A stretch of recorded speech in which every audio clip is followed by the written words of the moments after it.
وعلی آلہ وصحبہ اجمعین اما بعد۔ تو اب تک ہم نے 21 پاروں کی کچھ چنندہ آیتوں کی تفسیر سنی تھی۔ آج ہم مختصر سے وقت میں 22ویں پارے کی کچھ سلیکٹڈ آیتوں کی تفسیر آپ کے سامنے بیان کریں گے۔ 22ویں پارے کے شروع میں اللہ تعالیٰ نے اپنے نبی کی بیویوں کو کچھ تعلیمات دی ہیں، اور یہ جو نبی کی بیویوں کو جو تعلیمات دی گئی ہیں یہ ساری امت کی عورتوں کے لیے، یہ کامن ہے، عام ہے۔ ڈائریکٹ خطاب تو نبی کی بیویوں کو کیا گیا ہے، لیکن جو حکم ہے وہ سب کے لیے ہے۔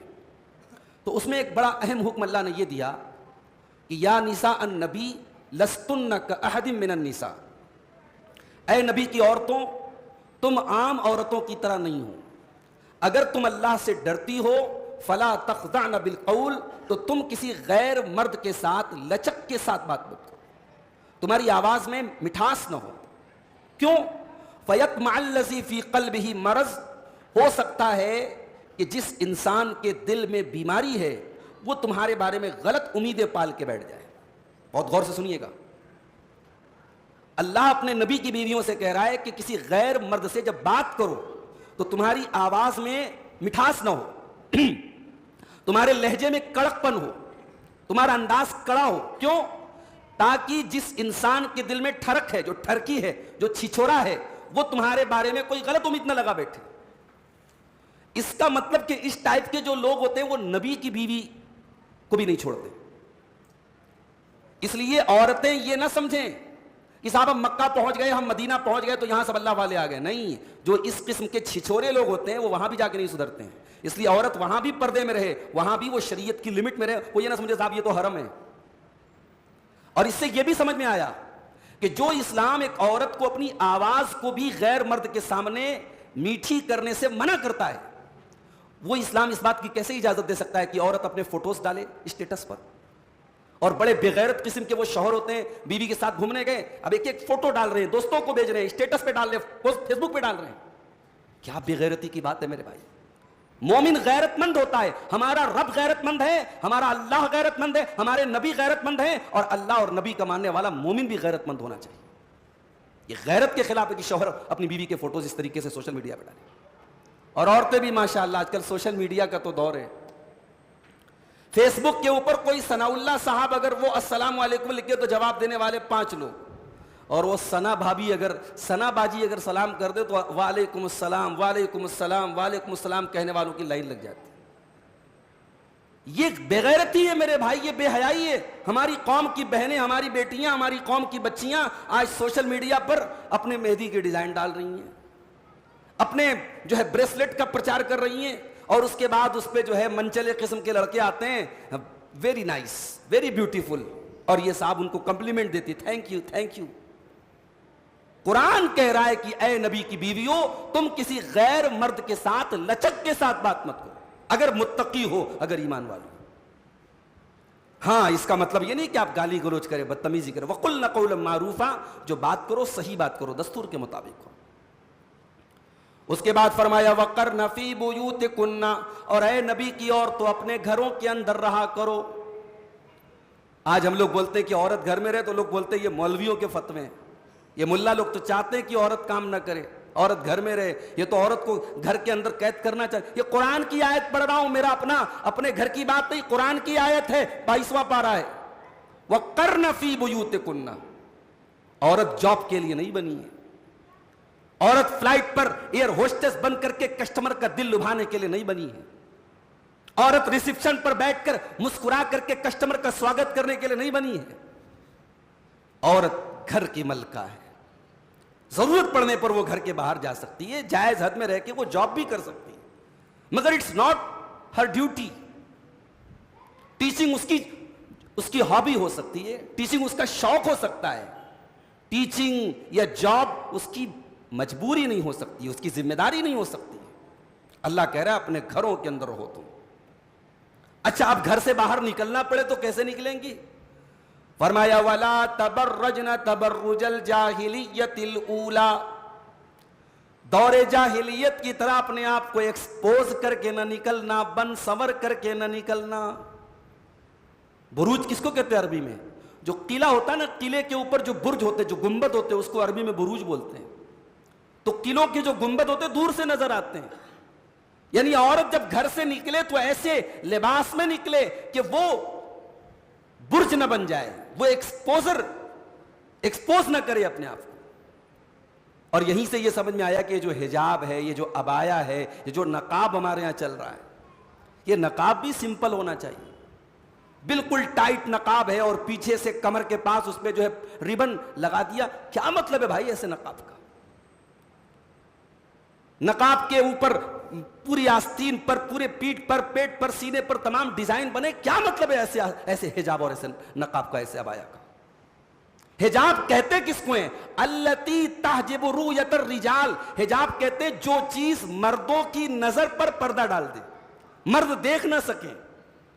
تو جو چیز مردوں کی نظر کے اٹریکشن کا ذریعہ بن جائے وہ حجاب کہاں ہے؟ آج پورا حجاب ایک فیشن بن چکا ہے. آج ماشاءاللہ اتنے خوبصورت اور اتنے اٹریکٹو نقاب آ رہے ہیں کہ بنا نقاب میں شاید اتنا اٹریکشن نہ ہو جتنا نقاب کے اندر اٹریکشن ہے. وَلَا تَبَرَّجْنَ تَبَرُّجَ الْجَاهِلِيَّةِ الْأُولَىٰ. اے نبی کی بیویوں، تم دور جاہلیت کی طرح بن سنور کر کے نہ نکلنا. وَأَقِمْنَا الصَّلَاةَ، اور نماز قائم کرنا. پردے کا حکم دے کر کے فوراً نماز کا حکم دیا گیا. پتہ یہ چلا کہ جیسے نماز قائم کرنا عبادت ہے، ویسے پردہ کرنا بھی عبادت ہے. جیسے نماز چھوڑنے والی گنہگار، ویسے بے پردہ گھومنے والی بھی گنہگار. وَأَقِمْنَا الصَّلَاةَ، نماز قائم کرنا. وَآتِينَا الزَّكَاةَ، زکات ادا کرنا. وَأَطِيعْنَا اللَّهَ وَرَسُولَهُ، اور اللہ کی اور اس کے رسول کی تو فرما برداری کرتی رہنا. إِنَّمَا يُرِيدُ اللَّهُ لِيُذْهِبَ عَنكُمُ الرِّجْسَ أَهْلَ الْبَيْتِ وَيُطَهِّرَكُمْ تَطْهِيرًا. اور اے نبی کے اہل بیت، اللہ تم سے ہر قسم کی گندگی کو دور کرنا چاہتا. شیعہ حضرات کہتے ہیں کہ صاحب اہل بیت میں نبی کی بیویاں شامل نہیں ہیں. شیعہ حضرات کیا بولتے ہیں؟ اہل بیت صرف 5 لوگ ہیں، پنجتن پاک، محمد، علی، فاطمہ، حسن، حسین. کہتے ہیں یہی 5 لوگ اہل بیت ہیں، نبی کی بیویاں اہل بیت میں شامل. یہ قرآن کا انکار نہیں ہے. قرآن کریم کی یہ 21ویں پارے کی لاسٹ کی آیتیں اور 22ویں پارے کی شروع کی آیتیں، ہر آیت نبی کی بیویوں کو خطاب کر رہی ہے. اور آیت ختم کس پر ہو رہی ہے؟ اے نبی کے اہل بیت. یہ تعلیم اللہ اس لیے دے رہا ہے، یہ ڈائریکشنز اس لیے دے رہا ہے، یہ رولنگز اس لیے دے رہا ہے تاکہ اللہ تمہارے گھر سے ہر گندگی کو دور کرنا چاہتا ہے. پوری آیت نبی کی بیویوں کے بارے میں، اور اہل بیت کی محبت کا نعرہ لگانے والے کہتے صاحب نبی کی بیویاں اہل بیت میں شامل نہیں ہیں. اس سے بڑا جھوٹ، اس سے بڑا فراڈ، اس سے بڑی مکاری کیا ہوگی میرے بھائی؟ قرآن کی آیت یہ نص ہے اور دلیل ہے کہ نبی کی بیویاں اہل بیت میں شامل ہیں. اس کے بعد اللہ کے نبی کا نکاح ہوتا ہے حضرت زینب کے ساتھ. حضرت زینب کون ہے؟ حضرت زید کی مطلقہ بیوی ہیں. زید کون ہے؟ نبی کے ایڈاپٹڈ بچے ہیں، نبی نے ان کو پالا ہے. اب عرب میں پالے ہوئے بچے کو بھی سگا بیٹا مانا جاتا تھا. تو گویا اس حساب سے عربوں کے ٹریڈیشن کے حساب سے، عربوں کے رواج کے حساب سے زینب نبی کی کون ہو گئی؟ بہو ہو گئی. اور زینب کو جب طلاق مل گئی اور عدت پوری ہو گئی، اللہ نے حکم دیا نبی سے کہ تم نکاح کر لو زینب سے. اب زینب کے گھر والوں کو بھی تھوڑا سنکوچ ہوا کہ یہ اس پر ہم کیسے عمل کریں. ہمارے ٹریڈیشن کے حساب سے، ہمارے دستور کے حساب سے تو یہ بہو ہوتی ہے اللہ کے نبی کی، سسر کی شادی بہو سے کیسے ہو جائے گی؟ اب ذرا قرآن کی جو آیت نازل ہوتی ہے ذرا سنو میرے بھائی. وَمَا كَانَ لِمُؤْمِنٍ وَلَا مُؤْمِنَةٍ إِذَا قَضَى اللَّهُ وَرَسُولُهُ أَمْرًا أَن يَكُونَ لَهُمُ الْخِيَرَةُ مِنْ أَمْرِهِمْ. جب اللہ کا فیصلہ آ جائے، جب رسول کا فیصلہ آ جائے تو مومن مرد کے پاس اور مومن عورت کے پاس آزادی نہیں ہوتی، اختیار نہیں ہوتا، آپشن نہیں ہوتا، اس کو ماننا ہی ماننا ہے. دنیا میں ہر معاملے میں آزادی ہے. جہاں اللہ کا فیصلہ آ جائے، رسول کا فیصلہ آ جائے، وہاں آپ آزاد نہیں ہے، وہاں غلام بننا پڑے گا، ماننا ہے. وہاں آپشن نہیں کہ کر بھی لو تو چلے گا، نہ بھی کرو تو چلے گا. اللہ کا فیصلہ آ جائے، رسول کا فیصلہ آ جائے، ماننا پڑے گا. جب یہ آیت نازل ہوئی حضرت زینب فوراً تیار ہو گئی، ان کے گھر والے فوراً تیار ہو گئے. اور بعد میں جب لوگوں نے واویلا مچایا کہ انہوں نے تو بہو سے نکاح کر لیا. آگے اللہ نے ایک اور آیت نازل کر دی, ما کان محمد ابا احد من رجالکم, ارے محمد صلی اللہ علیہ وسلم تو تم میں سے کسی مرد کے باپ ہی نہیں ہے, ان کی اولاد میں کوئی مرد ہی نہیں ہے. آپ کی اولاد میں سب بیٹیاں تھیں, بچے جتنے پیدا ہوئے بچپن میں انتقال کر گئے. تو جب آپ کی اولاد میں کوئی مرد ہی نہیں تھا تو آپ کی بہو کہاں سے آ گئی؟ وَلَٰكِن رسول اللہ, بلکہ آپ اللہ کے رسول ہیں, وَخَاتَمَ النَّبِيِّينَ, اور آپ آخری نبی ہیں. جب آخری نبی ہیں تو ان جھوٹے رسم و رواج کو اور ان ٹریڈیشنز کو توڑنے کا کام بھی آپ ہی کریں گے. اس لیے اے نبی ہم نے آپ کا نکاح زینب سے کروایا. بڑا مشکل ہوتا ہے سماج میں کوئی چیز جب رواج پکڑ لے اس کو توڑنا بڑا مشکل ہوتا ہے. بیان کرنا آسان ہے, بولنا آسان ہے, عمل کرنا بڑا مشکل کام ہے. یا 2-2 لاکھ 3-3 لاکھ جہیز میں مل رہا ہے, کون چھوڑ بھائی, ملتی رقم کون چھوڑتا ہے؟ اس لیے آپ حالات دیکھ لیں, آپ نارتھ سے لے کے ساؤتھ تک, کرنول سے لے کے یوپی تک کے حالات آپ دیکھ لیں. علماء کی بات کر رہا ہوں, جاہلوں کی بات نہیں. علماء کے گھروں میں بھی شادی ہو رہی ہے, لمبا چوڑا جہیز لیا جا رہا ہے, کہیں جو ہے اوپر سے لیا جا رہا ہے, کہیں ٹیبل کے نیچے سے لیا جا رہا ہے, کہیں یہ کہہ کے لیا جائے بھائی صاحب ہماری کوئی ڈیمانڈ نہیں ہے, ان لوگوں نے اپنی خوشی سے دے دیا تو دے دیا. نبی نے صرف بیان نہیں کیا, نبی کردار کے دھنی تھے, گفتار کے دھنی نہیں تھے. صرف نبی نے اگر کہا کہ یہ رسم غلط ہے, اپنے منہ بولے بیٹے کو سگا بیٹا ماننا غلط ہے, تو نبی نے عمل کر کے دکھایا. نبی نے زینب بنت جہش سے نکاح کیا. پورے مدینہ کے اندر بھوچال مچ گیا, یہودیوں نے بڑا بدتمیزی کی, منافقوں نے بڑی باتیں کی, مگر اللہ کے نبی ٹس سے مس نہیں ہوئے, کیونکہ اللہ کا آرڈر تھا, اے نبی آپ کو نکاح کرنا ہے تو کرنا ہے. اور حضرت زینب تو بڑے فخر سے کہا کرتی تھی کہ اے میری سوتنوں, تمہارے نکاح تو زمین پر ہوئے, میرا نکاح تو 7واں آسمان کے اوپر میرے رب نے کیا ہے. میرے رب نے قرآن میں اعلان کیا ہے کہ اے نبی زینب کا نکاح ہم نے آپ سے کرایا ہے. اس کے بعد آیت حجاب آتی ہے. حضرت زینب سے جب اللہ کے رسول کا نکاح ہوتا ہے تو آپ صحابہ کو ولیمہ کی دعوت دیتے ہیں. اب اس ولیمہ کی دعوت میں کچھ صحابہ پہلے سے آ کے بیٹھ جاتے ہیں. اب کھانا پک رہا ہے, وہ صحابہ بیٹھے ہیں اور آپس میں باتیں کر رہے ہیں. اس کے بعد کھانا کھانے کے بعد کچھ لوگ وہیں بیٹھ کر کے آرام کرنے لگے, نہیں جا رہے ہیں. اب اللہ کے نبی کی زندگی کہہ کے ایک پل بڑا قیمتی ہے. اب آپ کو تکلیف ہو رہی کہ بھائی یہ کھانا وانا کھا چکے پھر بھی بیٹھے ہیں, جا کیوں نہیں رہے؟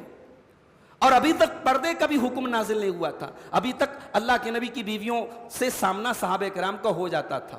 تو یہ قرآن کی آیت نازل ہوتی ہے سورہ احزاب کی.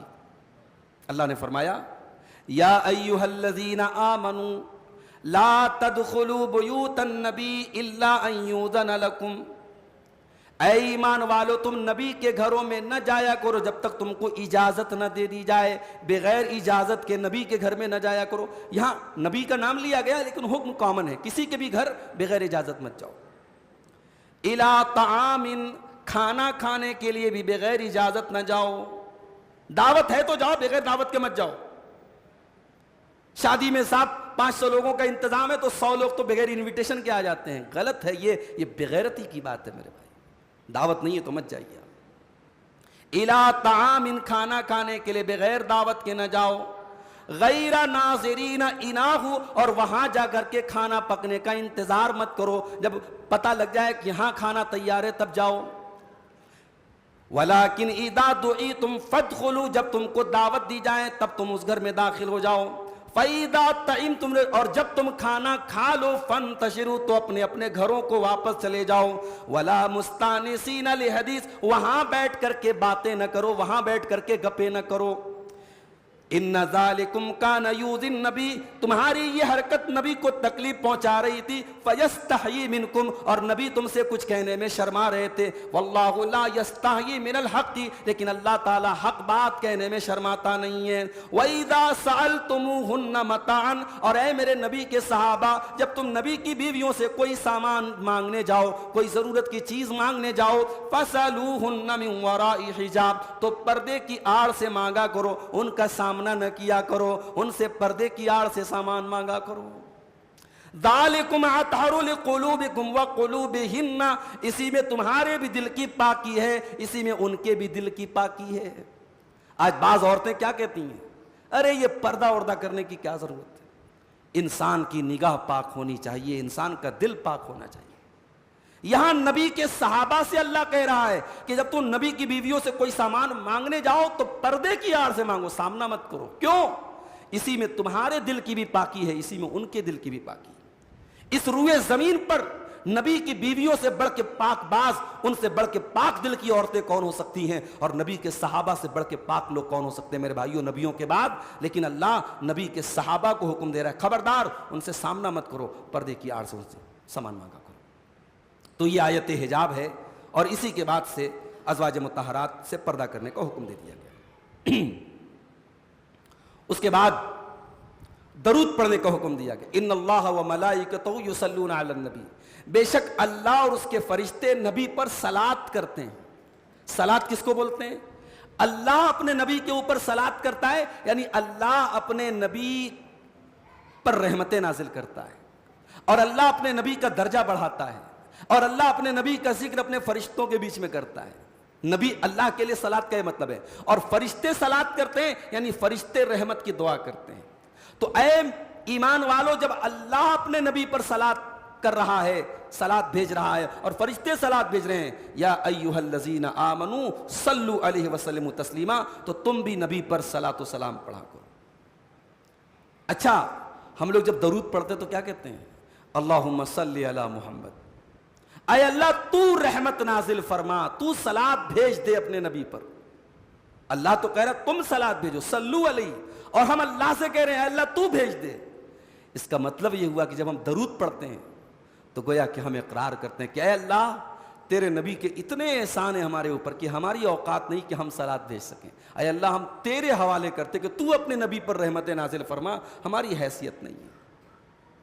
یا اللہم صلی علی محمد، ہم اللہ سے کہتے ہیں کہ اے اللہ تو اپنے نبی پر صلات نازل فرما، رحمت نازل فرما۔ اور یہاں یہ بات یاد رکھیے کہ نبی پر درود پڑھنا یہ بڑی فضیلت کا کام ہے، بہت ثواب کا کام ہے، اور اٹھتے بیٹھتے چلتے پھرتے جس طریقے سے اللہ کا ذکر کرنے میں بہت ثواب ہے، اللہ کے نبی پر درود پڑھنے میں بھی بہت ثواب، پڑھتے رہا کیجیے۔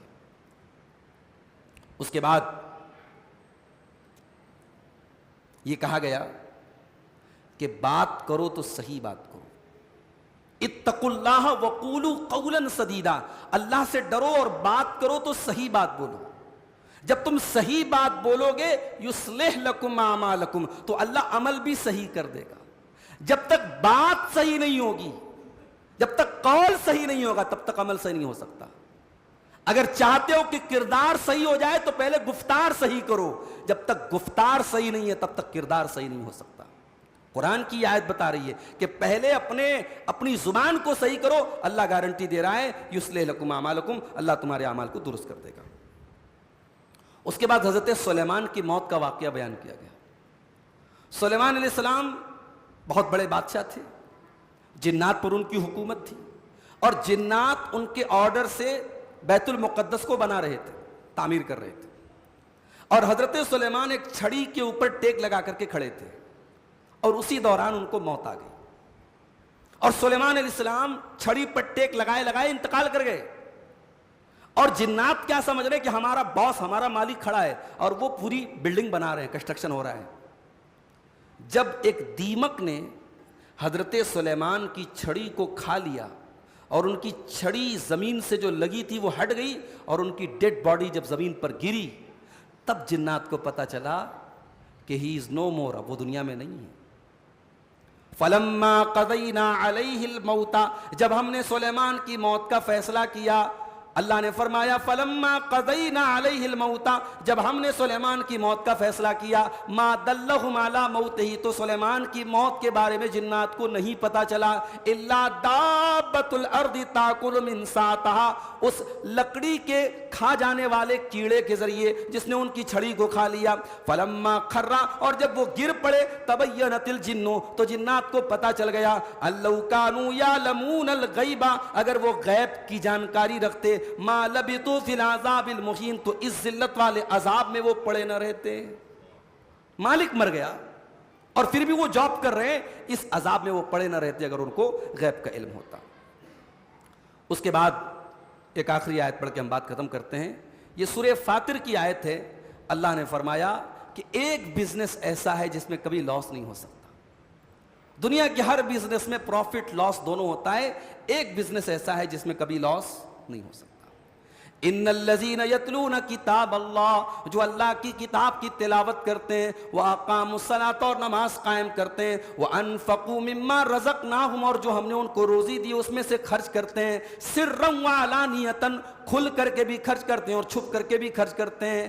کتنے کام ہو گئے؟ قرآن کی تلاوت کرتے ہیں, نماز قائم کرتے ہیں, اور اللہ کی روزی میں سے کھل کر کے اور چھپ کر کے خرچ کرتے ہیں. یہ تین کام جو کرتا ہے, اللہ نے فرمایا یرجون تجارت لن تبور, وہ ایسا بزنس کرتے ہیں جس میں کبھی لاس ہونے والا نہیں.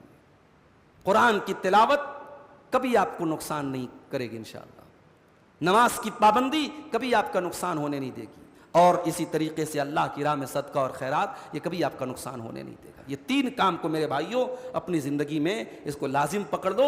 اللہ کہہ رہا ہے یہ ہمیشہ آپ کو پروفٹ میں رکھیں گے, دنیا میں بھی اور آخرت میں بھی. یہ 22ویں پارے کی چند آیتوں کی تفسیر تھی. انشاءاللہ ہم رات کے درس میں 23ویں اور 24ویں پارے کی سلیکٹڈ آیتوں کو آپ کے سامنے پیش کریں گے. اللہ سے دعا ہے رب العالمین ہمیں قرآن کریم کو غور سے پڑھنے کی, سمجھنے کی اور اس پر عمل کرنے کی توفیق عطا فرمائے. آمین. وآخر دعوانا ان الحمد للہ رب العالمین. والسلام علیکم ورحمۃ اللہ.